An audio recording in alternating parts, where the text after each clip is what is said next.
좋은 아침입니다. 오늘 주시는 하나님의 말씀은 사도행전 8장 14절에서 22절 말씀입니다. 예루살렘에 있는 사도들이 사마리아도 하나님의 말씀을 받았다함을 듣고 베드로와 요한을 보내매 그들이 내려가서 저희를 위하여 성령 받기를 기도하니 이는 아직 한 사람에게도 성령 내리신 일이 없고 오직 주 예수의 이름으로 세례만 받을 뿐이로라. 이에 두 사도가 저에게 안수함에 성령을 받는지라. 시몬이 사도들의 안수함으로 성령 받는 것을 보고 돈을 들여 가로되 이 권능을 내게도 주어 누구든지 내가 안수하는 사람은 성령을 받게 하여 주소서 하니 베드로가 가로되 내가 하나님의 선물을 돈 주고 살 줄로 생각하였으니 내 은과 내가 함께 망할지어다.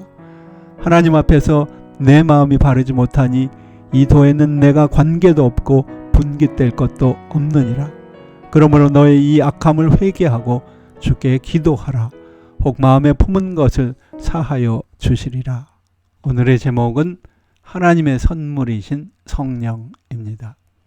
성경은 우리에게 믿음에 대해 묻는 사람들에게 항상 대답할 수 있도록 준비하라고 말씀하십니다.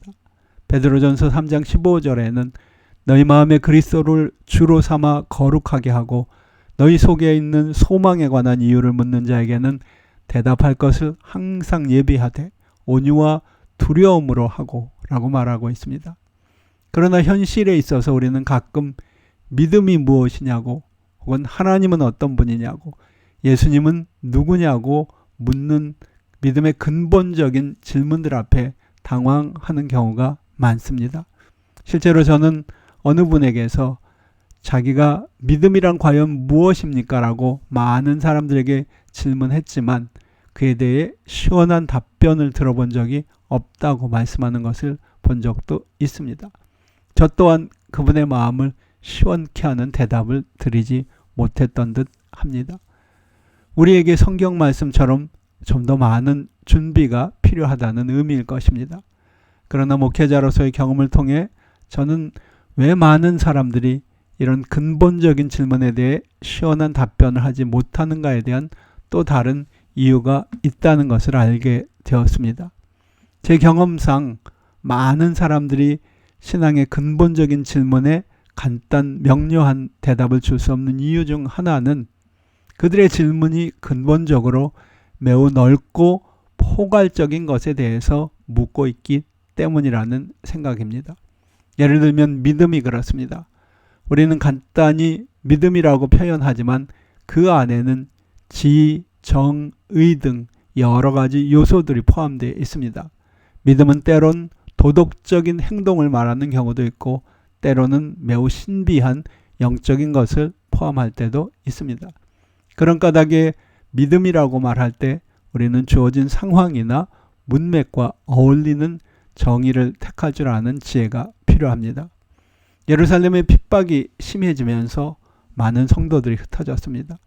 하나님의 섭리에 따라 그 흩어진 사람들에 의해 사마리아의 복음이 전파되었습니다. 7집사 중 한 명이었던 빌립이 사마리아에서 복음을 전했을 때 그곳에서 놀라운 하나님의 역사가 나타났습니다. 많은 사마리아 사람들이 빌립이 전한 예수 그리스도의 복음을 듣고 세례를 받았습니다. 그리고 그 소식이 예루살렘의 사도들에게도 들어가게 되었습니다. 사도 중 베드로와 요한이 사마리아 사람들을 환영하고 격려하기 위해 직접 사마리아로 옵니다. 그리고 사마리아 도착한 베드로와 요한은 그들을 환영하고 격려합니다. 그러나 동시에 두 사도는 새롭게 믿음을 가진 사마리아 사람들이 아직 성령을 받지 못했다는 사실을 깨닫게 됩니다. 사도들의 관점에서 성령을 받지 못한 상태에서는 믿음이 온전할 수 없다는 확신이 있었습니다. 그런 까닭에 그들은 기도하였고 그러자 사마리아 사람들에게도 예루살렘에서와 동일한 성령의 기름 부으심이 주어졌습니다. 이 말씀을 읽으면서 저는 이 두 사도가 오늘 우리의 교회에 오면 어떤 말을 하고 무슨 기도를 할까 하는 생각을 해보았습니다. 틀림없이 사마리아 사람들에게 했던 것처럼 우리를 향해 믿음에 굳게 서 있으라고 격려해 줄 것이라고 믿습니다. 그러나 동시에 사마리아 사람들에게처럼 우리에게도 성령을 받도록 기도해 주지 않을까 하는 생각을 합니다. 모두가 그런 것은 아닐지라도 오늘날 상당수의 성도들도 복음을 듣고 말씀을 믿는다고 하고 세례를 받았지만 성령의 역사가 미미한 것이 사실입니다.